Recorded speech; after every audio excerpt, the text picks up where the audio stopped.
Well, weird things can happen in baptisms, and weird things can happen in prayers. And you also are well aware, I'm sure, they can happen at a serious time like funerals.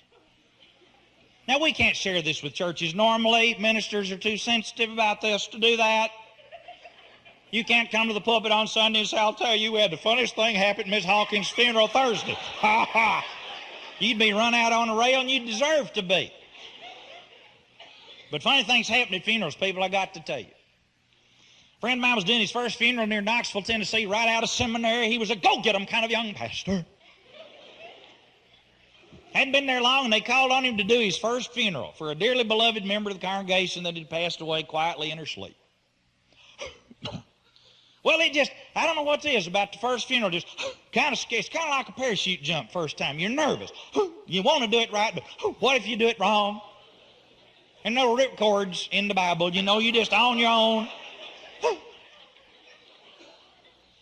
So he did like my friend who was kind of short, baptizing a large lady. He went and consulted with another minister in the community. And the older minister said to him, son, do you have a minister's manual? Boy, you could tell this fellow had been there for a while. His voice is so mellow, so rich. Probably spoke to his wife that way. May I have a kiss, darling? That was delightful, Sylvia. Thank you. Pass the mayonnaise. Is my shirt ready? So, and he sneezes. Ah, chew. You got to watch these people.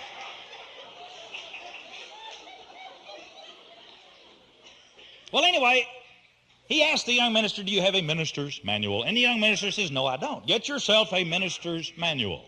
It will tell you what you must do.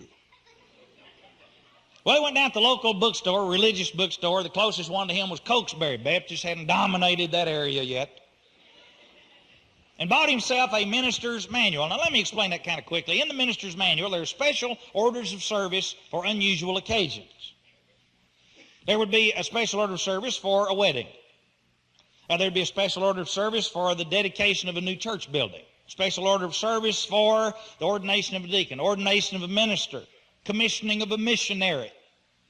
And there's special orders of services for many different kinds of funerals. For an infant, for an elderly person, for a tragic and sudden death, a military funeral, all kinds of funeral services. And they're spelled out with selected scriptures that deal with the age or the trauma, the tragedy. They have prayers suggested and all. It's a beautiful, beautiful deal. And ministers have these little manuals. Well, he went out and bought himself one. Came back and looked under funerals for the elderly, for the wonderfully committed member, and it's just beautiful stuff. He was so pleased. Didn't realize that he had bought a minister's manual from the Episcopal Church. Now, don't blame this fella. Anything organized looks Catholic to a Baptist. I mean, if it's even mimeographed, most of our folks think you ought to swing incense first. You know, they just don't feel comfortable. So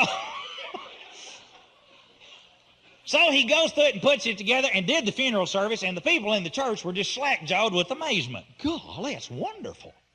What a mature, sensitive, able, young minister we got ourselves. Woo, good. Hey, pulpit committee, you done fine. Then they went to the burial service and got to the cemetery. Opens the minister's manual to the committal service. And in it says, the minister may wish to gather a handful of soil and walk before the pallbearers to the burial site, scattering the dust abroad as he recites the following verses. Ashes to ashes, dust to dust, from the earth we come, to the earth we return. He said, boy, that is great. So they're standing there beside the cars at the funeral. Pallbearers have just gotten hold of the handles on the casket, holding the dearly departed. And the minister reaches over and gets a big handful of dirt.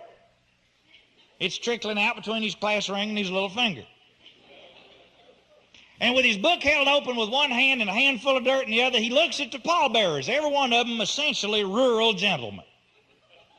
All of them brown from here down, white from here up. Farming in the John Deere caps, okay? You married one of them, I can tell.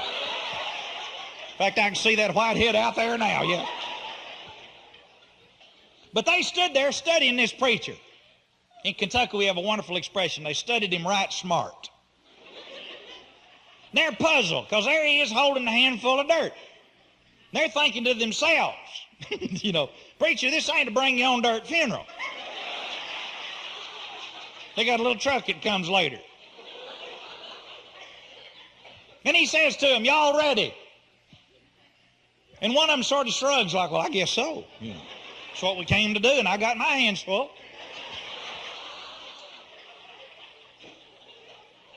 So the preacher turns with authority, and with his handful of dirt begins scattering it in the air, walking before these bewildered pallbearers who can't turn loose to brush off the dirt. And they follow him up the trail. And he walks before them. Ashes to ashes, dust to dust. From the earth we come.